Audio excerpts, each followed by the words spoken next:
It's that time of year where the question is always asked, what do you get someone who plays Dungeons & Dragons?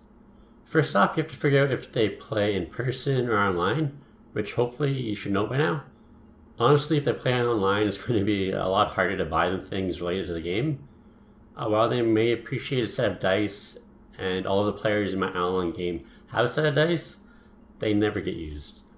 So this will be mostly for people who play in person. I'll start off with the safest options first, and where to get them, and then get into the more niche things. In the description, I'll have a link to a bunch of places that sells the products online, as well as the timestamps for each section of the video.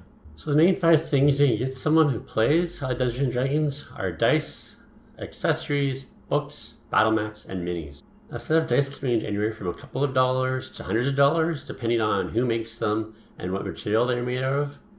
It would probably make the most sense to buy them a complete set of dice, which is usually 6 dice.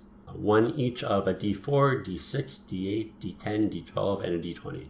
All that means is whatever the number is after the D is the number of faces the die has. A D20 has 20 faces or numbers, while a D6 only has 6. Since some sites have different sizes, the most common size is 16mm. That's the size that comes with most board games that you're familiar with, like Monopoly or whatever. The most important factors when picking them out dice are, do they look good, and are the numbers easy to read from a distance? My set of dice are clear and they look cool. However, it's a pain to always have to pick up the dice after I roll them to see what number I actually got. If you don't want to buy your dice online, most game shops usually have a bunch of dice to choose from, and I'll link more down below, but the most common I see recommended online are Chessex and Game Sign. The next safest bet is accessories. You always need a place to store your dice, carry them around, or some place to roll them. This is where the split happens for if whoever you're buying for is a player or a dungeon master.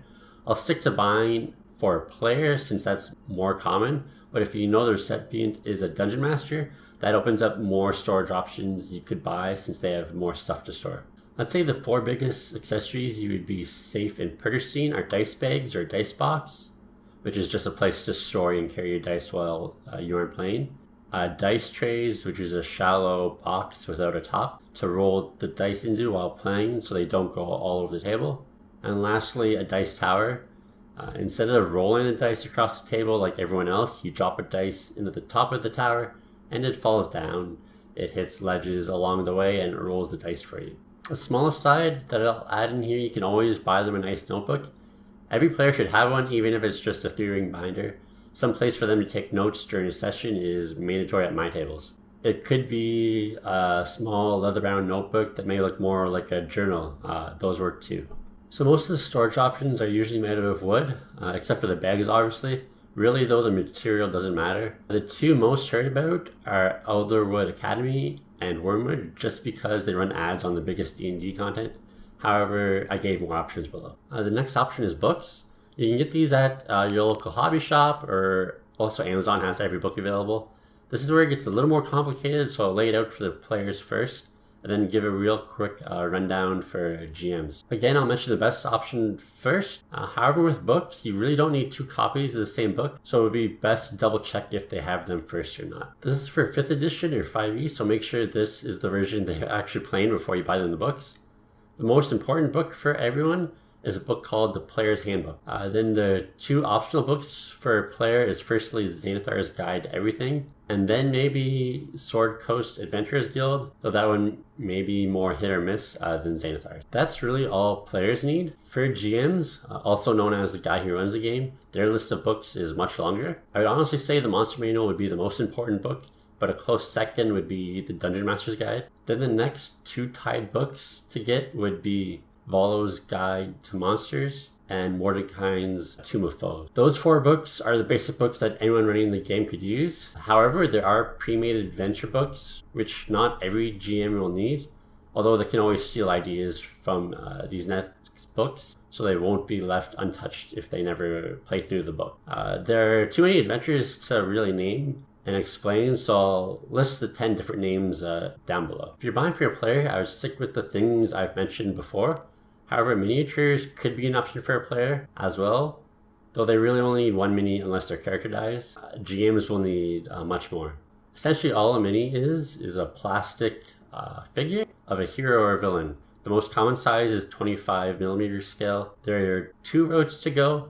You can buy in bulk, that'll be lower quality figures, or you can buy 1 or 2 really nice, usually big figures, that'll end up being the main bad guy like a dragon. Really, anything works that looks like a bad guy or evil. Some of the most common bulk options are undead or orcs and goblins, while the big figures are usually a dragon or a beholder, which is just a floating ball of tentacles with eyes on the end of each. You can also buy them with no paint, pre-painted.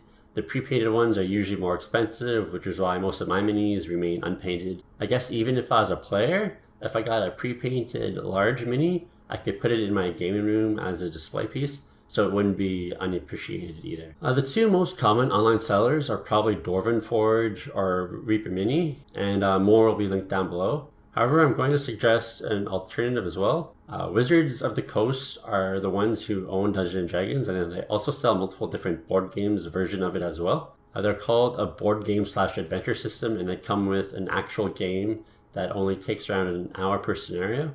But they also come with a bunch of different minis that can be used in the traditional game as well. So that's always a possible option. Lastly, I'm going to briefly mention Battlemats. This is strictly for GMs, so if the person you're buying for is just a player, they won't need any of this. Battlemats are essentially the board that combat can happen on, which is broken up into multiple squares.